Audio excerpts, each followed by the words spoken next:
નમસ્કાર, આપ જોઈ રહ્યા છો પ્રવેગ ટીવી. હું છું ગ્રીષ્મા.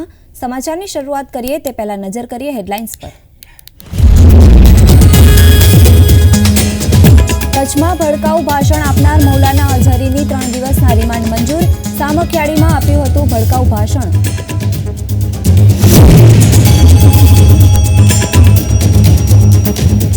હલ્દવાની હિંસા પર ડીએમ વંદના સિંહે કર્યો સનસની ખુલાસો. કહ્યું, સંપૂર્ણ પ્લાનિંગ સાથે કરાઈ હિંસા.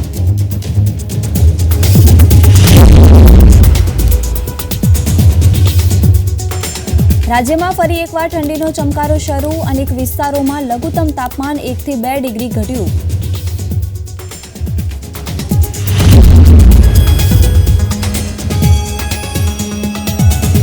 હિમાચલમાં કુકુમસેરી -14.2 ડિગ્રીએ થીજ્યું. કાશ્મીરના ગુલમર્ગનું તાપમાન -12 ડિગ્રી.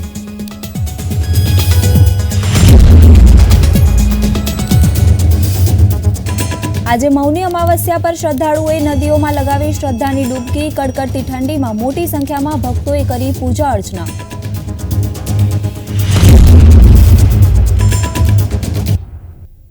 વિગતવાર સમાચાર જોઈએ ત્યારે ભડકાઉ ભાષણ આપવાના કેસમાં મૌલાના મુફ્તીની 3 દિવસના રિમાન્ડ મંજૂર થયા છે. મૌલાના સલમાન અઝહરીને ગુરુવારે ભચાઉ કોર્ટમાં રજૂ કરાયો હતો અને પોલીસે 14 દિવસના રિમાન્ડની માંગ કરી હતી. કચ્છના સામખિયાળીમાં ભડકાઉ ભાષણ મામલે મૌલાના સલમાન અઝહરી સામે નોંધાયેલી ફરિયાદ બાદ કાર્યવાહી કરવામાં આવી છે. સામખિયાળી પોલીસ સ્ટેશનમાં મૌલાના અને સભાના આયોજકો વિરુદ્ધ ફરિયાદ નોંધાઈ છે. ગુલશન મામદી ટ્રસ્ટ દ્વારા 31 જાન્યુઆરીએ સામખિયાળીમાં કાર્યક્રમ યોજાયો હતો, જેમાં મૌલાનાએ શાંતિભંગ કરનારા અને કોમી એખલાસ ડહોળનારા વિવાદી નિવેદનો કર્યા હતા. હલ્દવાનીમાં કર્ફ્યુ લાદવામાં આવ્યો છે અને જોતા જ ગોળી મારવાના આદેશો જારી કરવામાં આવ્યા છે. અહીં ગેરકાયદેસર રીતે બાંધવામાં આવેલા મદ્રેસાને અને તેના પરિસરમાં નમાઝ અદા કરવા માટેના સ્થળને તોડી પાડવાને કારણે હિંસા ફાટી નીકળતા 2 વ્યક્તિના મોત થયા હતા અને 3 ગંભીર રીતે ઘાયલ થયા હતા. નૈનીતાલ જિલ્લા મેજિસ્ટ્રેટ વંદના સિંહ અને વરિષ્ઠ પોલીસ અધિક્ષક પ્રહલાદ મીણાએ આ અંગે એક સંયુક્ત પત્રકાર પરિષદ યોજીને કહ્યું કે પોલીસે સ્વબચાવમાં બળનો ઉપયોગ કરવો પડ્યો હતો. કર્ફ્યુ લાદવામાં આવતા શહેરમાં પરિસ્થિતિ નિયંત્રણમાં છે અને લગભગ 1100 પોલીસ કર્મચારીઓ ત્યાં તૈનાત છે. કર્ફ્યુ લાદવામાં આવ્યા બાદ શહેરમાં અને તેની આસપાસની તમામ શાળાઓ બંધ કરી દેવામાં આવી છે. तो अभी तक 2 डेथ है, 3 जो है वो क्रिटिकली इंजर्ड लोग हैं. एक गनशॉट से दो जो डेथ है वो गनशॉट की डेथ है. 400 के आसपास पुलिस कर्मचारी और लगे हुए हैं. तो अगर देखा जाए तो हल्द्वानी शहर में इस टाइम लगभग 1100 के आसपास पुलिस कर्मचारियों की तैनाती की गई है. देखिए, अभी जो हमने चिन्हित किया अभी तक की जो है उसके हिसाब से लगभग નૈનીતાલના ડિસ્ટ્રિક્ટ મેજિસ્ટ્રેટ અને એસએસપીએ હલ્દવાની હિંસા પર પ્રેસ કોન્ફરન્સમાં કેટલીક મહત્વપૂર્ણ માહિતી આપી છે. ડીએમ વંદના સિંહે જણાવ્યું કે અતિક્રમણ હટાવવાની ઝુંબેશ 15 દિવસથી ચાલી રહી હતી. આ માટે આગોતરી માહિતી આપવામાં આવી હતી. હાઈકોર્ટના આદેશ બાદ હલ્દવાનીમાં વિવિધ સ્થળોએ અતિક્રમણ વિરુદ્ધ કાર્યવાહી કરવામાં આવી હતી. દરેકને નોટિસ આપવામાં આવી હતી અને સુનાવણી માટે સમય આપવામાં આવ્યો હતો. વધુમાં તેમણે કહ્યું કે તોફાનીઓએ પેટ્રોલ બોમ્બનો પણ ઉપયોગ કર્યો છે. આ વિસ્તારમાં ધાબા પર પહેલાથી જ પથ્થરો જમા હતા. इसको हमारी टीमें मूव हुई, हमारे रिसोर्सेज मूव हुए, किसी को कोई नुकसान नहीं पहुंचाया गया, किसी को प्रोवोक नहीं किया गया, किसी को जो है उकसाने की कोशिश नहीं करी गई, किसी भी प्रकार की कोई ऐसी एक्टिविटी करने की कोशिश नहीं करी गई जिससे कि जन संपत्ति की हानि हमारी टीमों के माध्यम से या प्रशासन या पुलिस के माध्यम से हो. पीसफुली डिमोलिशन ड्राइव शुरू हुआ. प्रिवेंशन के लिए फोर्स लगाई गई. अतिक्रमण की कार्रवाई के लिए जितनी फोर्स रिक्वायर्ड होती है वो लगाई गई, लेकिन कुछ अराजक तत्वों के द्वारा अनप्रोवोक्ड, अनहार्म्ड, अनटच्ड तरीके से पूरी कार्रवाई होने के बाद भी बड़ी मात्रा में with in half an hour इकट्ठा होकर जो है हमारी जो टीमें हैं नगर निगम की उन पर पहला अटैक किया गया पत्थरों के माध्यम से. पत्थर बरसाने शुरू करे गए चारों तरफ. जो छतें हैं उनके माध्यम से मैंने आपको 30 तारीख की फुटेज दिखाई, किसी छत पर कोई पत्थर नहीं था. तो जिस दौरान ये सारी विधिक प्रक्रिया चल रही थी, जब हम सुनवाई कर रहे थे, माननीय उच्च न्यायालय सुनवाई कर रहा था, तो छतों पर पत्थर उस दौरान इकट्ठे करे गए. इसका मतलब इट वाज प्लान्ड कि जिस दिन भी डिमोलिशन ड्राइव होगी हम उस दिन इस तरह से फोर्सेस को अटैक करेंगे, इस तरह से डिमोरलाइज करने की कोशिश करेंगे स्टेट मशीनरी को। तो पत्थरों का अटैक हुआ जब हमारी टीम पीछे नहीं हटी, हमने डिमोलिशन ड्राइव को जारी रखा हमारे ऑफिसर्स ने। उसके बाद जब पहली मॉब जो आई पत्थरों के साथ उनको डिस्बर्स कर दिया गया, तो दूसरी मॉब आई जिनके हाथों में पेट्रोल बम थे, जो फ्यूल होता है उसकी प्लास्टिक की बॉटल्स थी, उसमें उन्होंने आग लगा कर फेंकी। आप लोगों ने वीडियो फुटेज में भी देखा, आप लोग अभी तक सब कवर भी कर चुके हैं। ये फेंका गया, ये भी अनप्रोवोक्ड था, बिल्कुल प्रोवोक नहीं किया गया था। तब तक हमारी टीम ने किसी भी प्रकार का फोर्स इस्तेमाल करना शुरू भी नहीं किया था। They were busy in demolishing the structure और protecting themselves, protecting the state government machinery. तो उसके बाद जब पेट्रोल बम आगजनी की घटनाएं शुरू हुई और उसके बाद भी टीमें पीछे नहीं हटी, तो थर्ड स्टेप में उस मॉब जो था अराजक तत्व, उनके द्वारा थाने का घेराव किया गया। थाने में हमारे मजिस्ट्रेट थे, हमारे पुलिसकर्मी थे, हमारे ऑफिसर्स थे, हमारी कुछ मशीनरी थी, टीमें थी, असला था, बहुत सारी चीजें थी। तो थाने को घेरा गया, थाने के अंदर जो लोग बैठे हुए थे उनको बाहर नहीं निकलने दिया गया, उन पर पहले पथराव किया गया, फिर पेट्रोल बम फेंके गए, थाने के बाहर खड़े वाहनों में आग लगा दी गई। उसका जो धुआं था आगजनी का, वो धुआं सारा थाने में भर गया और अंदर जो ऑफिसर्स थे उनको सफोकेशन होने लगा। तो पहले अनाउंस करा गया, आंसू गैस के गोले छोड़े गए, अनाउंस करा गया लाउड स्पीकर पर कि आप लोग डिस्पर्स हो जाएं, अन्यथा हमको बल प्रयोग करना पड़ेगा।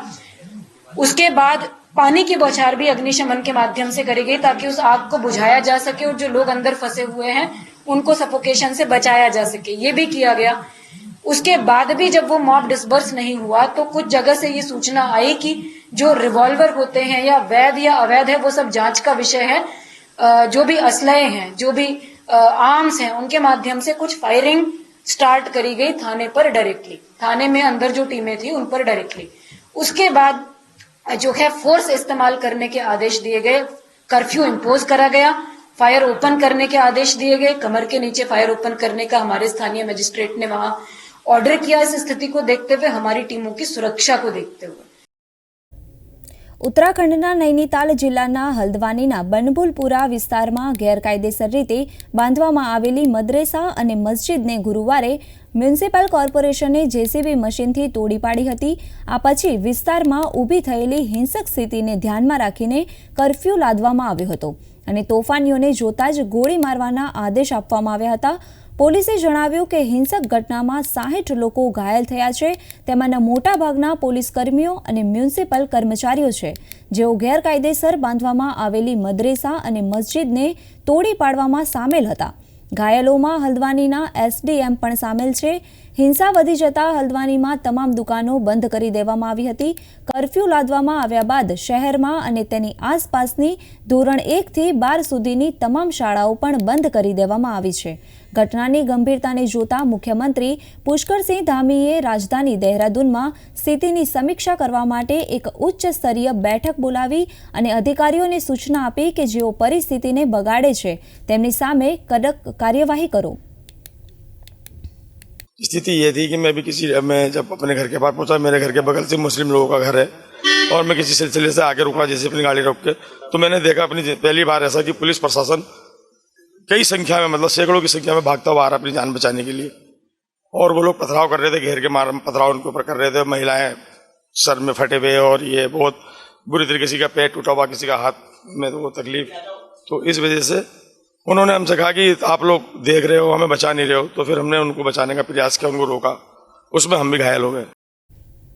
બિહારના પૂર્વ મુખ્યમંત્રી રાબડી દેવી, તેમના પુત્રી મીસા ભારતી અને હેમા યાદવને નવી દિલ્હીની રાઉઝ એવન્યુ કોર્ટે શુક્રવારે કથિત જમીન નોકરી કૌભાંડમાં મની લોન્ડરિંગ તપાસના સંબંધમાં 28 ફેબ્રુઆરી સુધી વચગાળાના જામીન મંજૂર કર્યા છે। સોમવારે દિલ્હી કોર્ટે અમિત કાત્યાલને મેડિકલ ગ્રાઉન્ડ પર વચગાળાના જામીન મંજૂર કર્યા હતા। આરજેડી વડા લાલુ પ્રસાદ અને તેમના પરિવારના કેટલાક સભ્યોને સંડોવતા કથિત નોકરી માટે જમીન કૌભાંડ સંબંધિત મની લોન્ડરિંગ કેસમાં ગયા વર્ષે તેમની ધરપકડ કરવામાં આવી હતી। આ કથિત કૌભાંડ તે સમયનું છે જ્યારે લાલુ પ્રસાદે યુપીએ સરકારમાં રેલવે મંત્રી હતા। શુક્રવારની નમાઝ પહેલા જ્ઞાનવાપી મસ્જિદની આસપાસ સુરક્ષા વ્યવસ્થા કડક કરવામાં આવી છે. પોલીસ પ્રશાસન એલર્ટ પર છે અને વિસ્તારમાં ભારે સુરક્ષા વ્યવસ્થા ગોઠવવામાં આવી છે.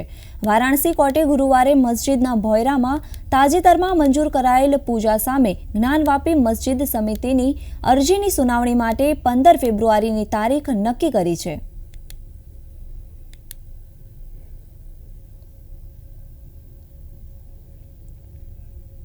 પાકિસ્તાનમાં સામાન્ય ચૂંટણી અને પ્રાદેશિક ચૂંટણી 2024ના પરિણામો આજે જાહેર કરવામાં આવશે. મતોની ગણતરી ચાલુ છે. પાકિસ્તાનમાં નેશનલ એસેમ્બલીની કુલ 336 સીટોમાંથી 265 સીટો માટે સીધી ચૂંટણી યોજાઈ છે. ગઈકાલે 8મી ફેબ્રુઆરીના રોજ મતદાન થઈ ગયું હતું. ચૂંટણી પરિણામોના પ્રારંભિક વલણોમાં ઇમરાન ખાનની પાર્ટી પાકિસ્તાન તહેરીક-એ-ઇન્સાફ આગળ હોવાનો નેટિઝન્સ દ્વારા દાવો કરવામાં આવી રહ્યો છે. પાર્ટી 154 સીટો પર આગળ ચાલી રહી છે. આવી સ્થિતિમાં પાકિસ્તાનમાં ફરી એકવાર ઇમરાન ખાનની સરકાર બનવાની અટકળો થવા લાગી છે, જેનાથી એવું કહેવાય છે કે પહેલીવાર કોઈ કેદી દેશનો વડાપ્રધાન બનશે. પાકિસ્તાનમાં યોજાયેલી સામાન્ય ચૂંટણી માટે અગાઉ આતંકવાદી હુમલાઓને નિષ્ફળ બનાવવા માટે મોબાઈલ અને ઇન્ટરનેટ સેવાઓ સ્થગિત કર્યા બાદ છૂટીછવાઈ હિંસા અને કનેક્ટિવિટી સમસ્યાઓ વચ્ચે ગુરુવારે સમગ્ર પાકિસ્તાનમાં મતદાન પૂર્ણ થયું હતું. પાકિસ્તાનમાં સામાન્ય ચૂંટણી માટે ગુરુવારે સવારે 8 વાગ્યાથી સાંજે 5 વાગ્યા સુધી મતદાન ચાલુ રહ્યું હતું. આ વખતે સમગ્ર દેશમાં જાહેર રજા જાહેર કરવામાં આવી હતી. One can say that the elections 2024 could be termed as one of the most controversial elections in the history of Pakistan. Before this election, we had elections in 2018 which were marred by political engineering, judicial engineering, and obviously the polling day management, and there were very serious allegations with regard to Election Commission as well, which in 2018 failed to collect election results in time. And today on the polling day, we have seen that across the country, the telephone networks were shut down, the internet facility was shut down across the country. There was a complete communication blackout, and in fact information blackout, because without these mobile communication, the television channels and media organizations were unable to collect information in real time about whatever was happening across Pakistan. Now we are still waiting for the results, and we are still waiting for more information, and the information communication system is still broken down, and people are unable to get the maximum information from across the Pakistan. So therefore I think these elections in 2024 will raise many questions rather than answering some of them. So it is very unfortunate that this has happened. ગુજરાતના સુરેન્દ્રનગર જિલ્લાના ઝીંઝુવાડાના ઝાલા દરબાર કનકસિંહ ઝાલાની અમેરિકામાં Indian association of Los એન્જલસના પ્રમુખ તરીકે વરણી થઈ છે. પ્રથમ વખત આ પદે કોઈ ગુજરાતીની નિમણૂક કરવામાં આવી છે. 10,000 સભ્યમાંથી કનકસિંહ ઝાલા આ પદ માટે બિનહરીફ ચૂંટાઈ આવ્યા હતા. વધુમાં તેઓ US India business alliance of સોશિયલના પણ પ્રમુખ છે. વિદેશીની ધરતી પર ભારતની સુગંધ ફેલાવનાર કનકસિંહ ઝાલાની તાજેતરમાં જ અમેરિકામાં વર્ષ 1999થી કાર્યરત ઇન્ડિયન એસોસિએશન ઓફ લોસ એન્જલસના પ્રમુખ તરીકે વરણી થઈ છે. કનકસિંહ ઝાલાને હોટલ બિઝનેસના કિંગ ગણવામાં આવે છે. તાજેતરમાં જ આ સંસ્થાનું ભારત સરકારના વેપાર અને વાણિજ્ય મંત્રી પિયુષ ગોયલના હસ્તે સન્માન કરવામાં આવ્યું હતું. છેલ્લે પીએમ નરેન્દ્ર મોદી જ્યારે વોશિંગ્ટન ગયા ત્યારે તેમને પણ તેઓ મળ્યા હતા. વિદેશમાં રહીને ભારતને કેવી રીતે મદદરૂપ થવાય તે અંગે ચર્ચા પણ કરી હતી. છેલ્લા 25 વર્ષથી કેલિફોર્નિયા લોસ એન્જલસમાં રહીએ છીએ. મારા ધર્મપત્ની ફાલ્ગુનીબા અને 4 બાળકો સાથે ઇન્ડિયન એસોસિએશન ઓફ લોસ એન્જલસના ચેરમેન તરીકે મારી નિમણૂક થઈ છે. આ ઓર્ગેનાઇઝેશન 1999થી સક્રિય છે અને પહેલી જ વખતે ગુજરાતીની આ ચેરમેન તરીકે નિમણૂક થઈ છે. એ બદલ બધા ગુજરાતીઓ હર્ષનો અનુભવ કરે છે. અને બીજા પણ ઓર્ગેનાઇઝેશન ગુજરાતી ઓફ નોર્થ અમેરિકાના વાઇસ પ્રેસિડેન્ટ છું અને કો ફાઉન્ડર છું. અને આવીને આવી ભગવાન સેવા કરવાની તક આપે અને સેવા કરતા રહીએ એ જ ભગવાનને પ્રાર્થના. રાજ્યપાલ આચાર્ય દેવવ્રતજીએ એનસીસી ગુજરાતના શ્રેષ્ઠ કેડેટ્સનું સન્માન કર્યું હતું. નવી દિલ્હીમાં પ્રજાસત્તાક દિવસ પરેડમાં ભાગ લેનાર ગુજરાત એનસીસીના કેડેટ્સના સન્માનમાં રાજભવનમાં એટ હોમ સમારોહનું આયોજન કરવામાં આવ્યું હતું. રાજ્યપાલ આચાર્ય દેવવ્રતે કહ્યું કે દેશભક્તિ અને અનુશાસનમાં ઓતપ્રોત એનસીસીના છાત્રો ભારતની સંપત્તિ છે. એનસીસીના માધ્યમથી દેશ સેવામાં પ્રવૃત્ત યુવાનોને તેમણે અભિનંદન આપ્યા હતા. ભારતીય સેના અને રોયલ સાઉદી લેન્ડ ફોર્સ વચ્ચેની પ્રથમ સંયુક્ત લશ્કરી કવાયત સદા તાંસીકનો સમાપન સમારોહ શુક્રવારે જેસલમેરમાં યોજાયો હતો. 29 જાન્યુઆરીથી 9 ફેબ્રુઆરી સુધીની 12 દિવસીય કવાયતનો ઉદ્દેશ્ય બંને સૈન્ય વચ્ચે આંતરસંચાલન ક્ષમતા હાંસલ કરવા અને સંયુક્ત રાષ્ટ્રના આદેશ હેઠળ ઓપરેશનલ પ્રક્રિયાઓ અને યુદ્ધ કવાયતોથી એકબીજાને પરિચિત કરાવવાનો હતો. બ્રિગેડ ઓફ ગાર્ડ્સ રેજિમેન્ટની 20મી બટાલિયનની ભારતીય ટુકડી અને 45 સૈનિકોના જૂથની બનેલી સાઉદી અરેબિયાની ટુકડીએ 2 તબક્કામાં આયોજિત કવાયતમાં ભાગ લીધો હતો.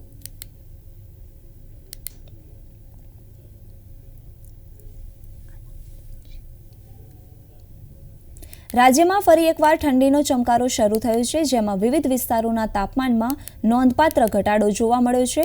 હવામાન વિભાગની આગાહી બાદ રાજ્યમાં અનેક વિસ્તારોમાં લઘુત્તમ તાપમાન 1 થી 2 ડિગ્રી ઘટ્યું હોવાનું જોવા મળી રહ્યું છે. ફેબ્રુઆરી મહિનાની શરૂઆત સાથે રાજ્યમાં ઠંડીનો વધુ એક રાઉન્ડ શરૂ થઈ ગયો છે, જેમાં લઘુત્તમ તાપમાનમાં 2 ડિગ્રી સુધીનો ઘટાડો નોંધાયો છે.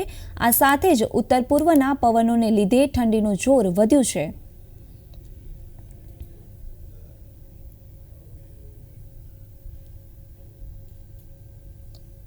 વધુ માહિતી માટે અમારી સાથે માનસી પટેલ જોડાઈ ગયા છે. જી માનસી, શું કહેવું છે આપનું? ચોક્કસથી ગ્રીષ્મા, ખાસ કરીને વાત કરવામાં આવે તો ઠંડીનો હવે બીજો રાઉન્ડની શરૂઆત થઈ ચૂકી છે અને હવે શિયાળાની ઋતુ તેના અંતિમ તબક્કામાં છે. ત્યારે રાજ્યમાં આગામી સપ્તાહમાં વાતાવરણમાં પલટો આવવાની જે શક્યતાઓ છે તે હવામાન વિભાગ દ્વારા વ્યક્ત કરવામાં આવી છે. મહત્વનું છે કે બંગાળમાં ઉપસાગરમાં ભેજનું પ્રમાણ વધવાને કારણે ભારતના ઉત્તર અને પશ્ચિમ રાજ્યોમાં વાતાવરણમાં બદલાવ આવશે. તેની સાથે સાથે 12 ફેબ્રુઆરીથી 15 ફેબ્રુઆરીની આસપાસ રાજ્યમાં પણ વાદળછાયું વાતાવરણ જોવા મળશે અને જેમાં ખાસ કરીને ઉત્તર ગુજરાત અને પૂર્વ ગુજરાત સહિત મધ્ય ગુજરાતના ભાગોમાં વાદળછાયા વાતાવરણ સાથે માવઠું પણ આવવાની જે શક્યતાઓ છે તે હવામાન વિભાગ દ્વારા વ્યક્ત કરવામાં આવી છે અને વાતાવરણમાં બદલાવના કારણે ક્યાંક ને ક્યાંક માવઠાની આગાહી વ્યક્ત કરી છે, જેના કારણે ખેતીના પાકને મોટું નુકસાન થવાની જે સંભાવનાઓ છે તે પણ વ્યક્ત કરવામાં આવી છે. ગ્રીષ્મા. જી આભાર માનસી. રાજ્યમાં આગામી સપ્તાહમાં વાતાવરણમાં પલટો આવવાની હવામાન નિષ્ણાંત અંબાલાલ પટેલે આગાહી કરી છે. બંગાળમાં ઉપસાગરમાં ભેજનું પ્રમાણ વધવાને કારણે ભારતના ઉત્તર અને પશ્ચિમ રાજ્યોમાં વાતાવરણ બદલાવ આવશે. 12 ફેબ્રુઆરીથી 15 ફેબ્રુઆરી આસપાસ રાજ્યમાં પણ વાદળછાયું વાતાવરણમાં બદલાવ આવશે. ખાસ કરીને ઉત્તર ગુજરાત અને પૂર્વ ગુજરાત સહિત મધ્ય ગુજરાતના ભાગોમાં વાદળછાયા વાતાવરણ સાથે માવઠું પણ આવવાની શક્યતા છે. વાતાવરણમાં બદલાવને કારણે ખેતીના પાકને મોટું નુકસાન થવાની સંભાવના વર્તાઈ રહી છે. હવે કેટલાક શિયાળુ પાકની કાપણીની શરૂઆત થઈ ગઈ છે. રાયડા જેવા પાકોની કાપણી હશે, છતાં કેટલાક પાકો ઊભા છે. આમ છતાં પાછોતર પાકો જે વાવેલા હોય તે અંગે જોઈએ તો હવે ધીરે ધીરે વાદળોનું પ્રમાણ વધશે અને વાદળોના કારણે ઊભા કૃષિ પાકોમાં રોગ આવવાની શક્યતા રહેશે. લગભગ કોઈ જીરા જેવા પાકોમાં કે પાછોતર પાકોમાં રોગની જરા સંભાવના વધુ રહી શકે છે, પરંતુ મોટાભાગના પાકો જે છે એ હવે 19-20 ફેબ્રુઆરી પછી રવિ પાકોનું વાવેતર થશે. આમ છતાં કેટલાક પાકો ઊભા છે જેમાં રોગ આવવાની શક્યતા રહેશે, ઘાસચારાના પાકો, અન્ય પાકો વગેરેમાં.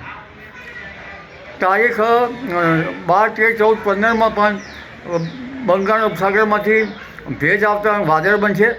પૂર્વ ભારતના ભાગોમાં વરસાદ થશે, પૂર્વીય ઉત્તર પ્રદેશના ભાગોમાં વરસાદ થશે અને આ વહન છેક લગભગ પૂર્વીય રાજસ્થાનના ભાગોમાં આવશે. ક્વચિત ઉત્તર ગુજરાતના ભાગોમાં કે પૂર્વ ગુજરાતના ભાગોમાં આ વાદળવાયુ આવી શકે અને કદાચ ક્વચિત છાંટા થઈ શકવાની શક્યતા રહેશે. દિલ્હી એનસીઆરમાં પહાડો પરથી આવતા ઠંડા કાતિલ પવનોનો સિલસિલો ચાલુ છે. તેને કારણે તાપમાનમાં નોંધપાત્ર ઘટાડો દેખાઈ રહ્યો છે. જો કે પાછલા 2 દિવસથી સૂર્યપ્રકાશનો આનંદ લેતા દિલ્હીવાસીઓને ગુરુવારે ફરી વાદળછાયા વાતાવરણનો અનુભવ થયો હતો. હવામાન ખાતાના જણાવ્યા અનુસાર વેસ્ટર્ન ડિસ્ટર્બન્સની અસર હવે ખતમ થઈ ગઈ છે. પાટનગરમાં ગુરુવારે ધુમ્મસ પણ છવાયેલું રહ્યું હતું, જેને કારણે અનેક ટ્રેન અને વિમાન લેટ થયા હતા. હવામાન ખાતાના જણાવ્યા અનુસાર આગામી 5 દિવસમાં દિલ્હીમાં લઘુત્તમ તાપમાન અને મહત્તમ તાપમાનમાં વધારો જોવા મળશે. આગામી 15 ફેબ્રુઆરી સુધીમાં દિલ્હીમાં અધિકતમ તાપમાન 25 ડિગ્રી સુધી પહોંચી શકે છે. તેની સાથે દિલ્હીમાં ઠંડી ખતમ થઈ જશે. આગામી કેટલાક દિવસોમાં રાતનું તાપમાન પણ વધવા લાગશે. કાશ્મીરમાં ભીષણ શીતલહેરમાં કોઈ રાહત મળી નથી. મોટાભાગના સ્થાનો પર તાપમાન 0થી નીચે જળવાઈ રહ્યું છે. બુધવારની રાત્રે દક્ષિણ કાશ્મીરનું પહેલગામ સૌથી ઠંડુ સ્થળ હતું. ત્યાં -10.8 ડિગ્રી સેલ્સિયસ તાપમાન નોંધાયું હતું. ગુલમર્ગમાં તે -10 ડિગ્રી હતું, જ્યારે શ્રીનગરમાં -2 ડિગ્રી તાપમાન નોંધાયું હતું. કાશ્મીર ખીણ વિસ્તારમાં પાછલા 1 સપ્તાહથી સતત બરફ પડી રહ્યો છે. ગુરુવારે કાશ્મીરના ગાંદરબલના સરબલ વિસ્તારમાં હિમસ્ખલન થયું હતું.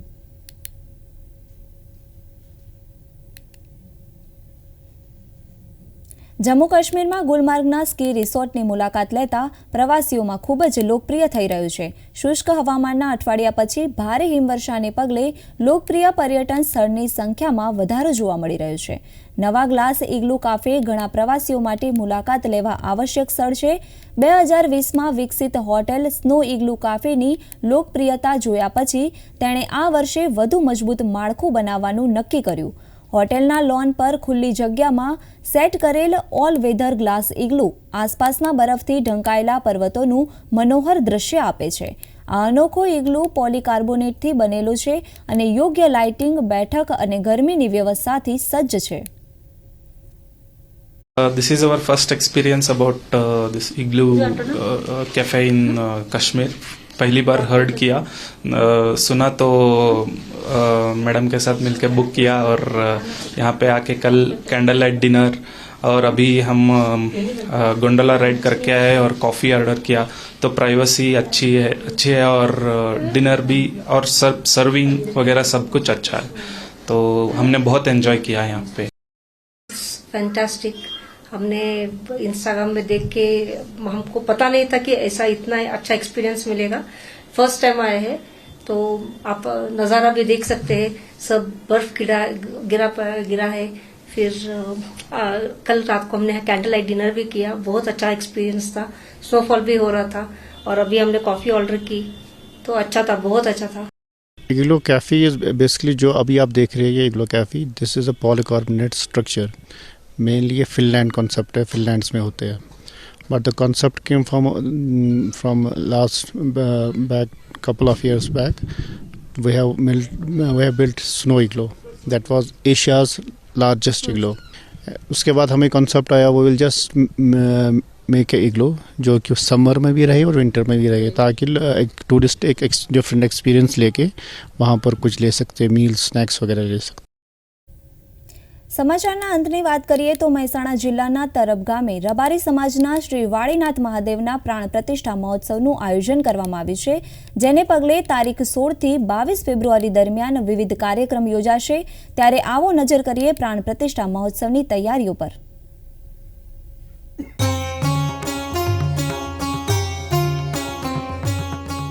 રબારી સમાજની ગુરુગાદી એવા વડવાળા વાળીનાથ મહાદેવનો પ્રાણ પ્રતિષ્ઠા સમારોહ યોજાવાનો છે, જેની તડામાર તૈયારીઓ ચાલી રહી છે.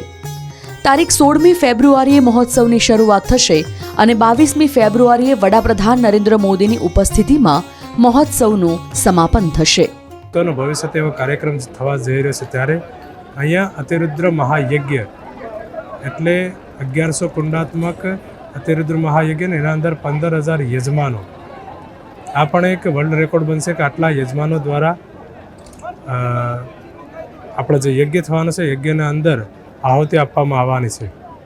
અને એ પણ આહુતિમાં આપણે વિચાર કરીએ કે આટલા 15,000 યજમાનો એનો મુખ્ય ઉદ્દેશ્ય શું? એનો મુખ્ય ઉદ્દેશ્ય એ છે કે વિશ્વની શાંતિ, વિશ્વના કલ્યાણ માટે આ કાર્યક્રમ થકી સમાજોના ઉત્થાન, શિક્ષણ ક્ષેત્રે, ધર્મ ક્ષેત્રે, સેવા ક્ષેત્રે સાથે ને સાથે લોકો અહીંયા આવે અને કંઈક ધાર્મિક વસ્તુ કે કંઈક શૈક્ષણિક વસ્તુ કંઈક એવું ગ્રહણ કરીને જાય કે એમના જીવન ઉતારે, એમનું જીવનનું કલ્યાણ કરે.